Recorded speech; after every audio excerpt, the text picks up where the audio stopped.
What are hot roots? Hot roots are when the hair at the scalp is lighter than the hair at the ends. So if the hair at the scalp is lighter than the hair at the ends, we probably had a bit of a formulation error because hair naturally is darker at the roots. And then as it's exposed to the environment, even just the sun, you'll notice that people's hair gets lighter and lighter and lighter toward the ends. So having hair that is lighter at the roots and darker at the ends is not the most natural look. The one exception I've seen is people with naturally red hair will often, their hair will come out and reflect almost blonde looking at the roots.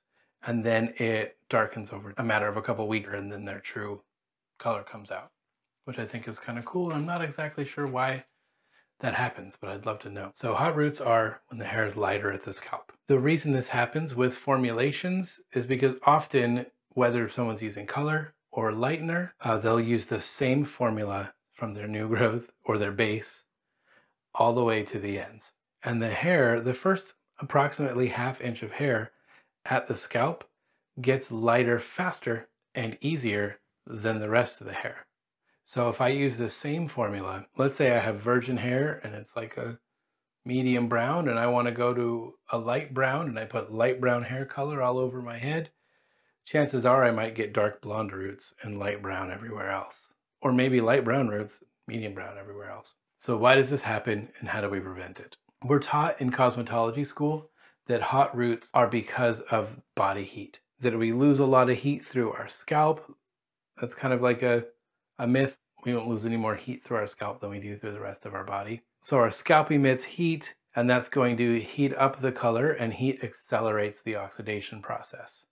Therefore, the hair nearest to the scalp is going to get lighter faster than the rest, which sounds like a really neat, clean argument. That's not the whole of it, and I believe that's actually a very small part of why hair gets lighter at the roots. The real reason is keratinization.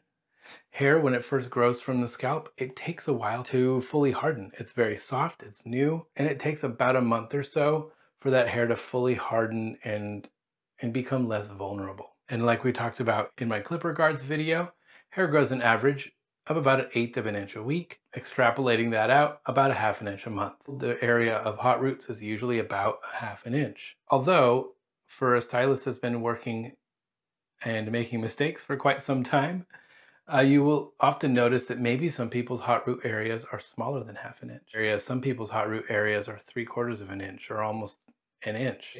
Are they emitting more heat than other people? Not necessarily. However, they may have a different rate of hair growth than anyone else. The average hair growth is about 1/2 an inch a month, but it could be up to an inch a month. It could be less than 1/2 an inch a month. So that keratinization, that hardening process, pretty much universally takes about a month to happen. The amount of length your hair grows in that month is the length that that hot root area is going to be. So I've noticed some people may have 3/8 of an inch, very hot root, very tiny hot root area. And some people may have up to 1 inch of hot roots. And that's because that is how much their hair has grown this month. So hot roots aren't just caused by body heat. They're also caused by the fact that hair needs to harden and it needs time to fully set. And that unkeratinized hair is softer and more vulnerable than that older hair. The amount of hot roots you get is going to be based on the rate of growth of your hair for that reason. And how do we prevent it? You're going to do that new growth area, your roots, and your ends with different timing, or you're going to use 2 different formulas. For example, if I determine that I need 30 volume for my formula throughout, I may drop it lower to 20 at the scalp because it lifts very easily, and 30 through the ends. Or I may use that 30 volume at the scalp and bump it up to 40 at the ends. And that would be with a color formulation, not necessarily with a bleach formulation. Bleach and lightener is usually handled with timing rather than formulation.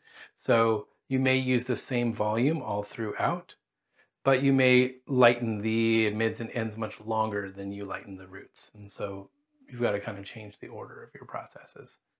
Not just body heat, has to do with the rate of growth, and we handle it with formulation. That's all I have for you today. I'll see you next time. Hey guys, thanks for watching this video. If you like what you saw and you want to see some more, go ahead and check out some of my other videos. Feel free to share with any of your nerdy friends. Click the subscribe button. If you have any questions or comments, leave them below. Let me know what else you want to hear about. Thank you so much for stopping by, and I'll see you next time.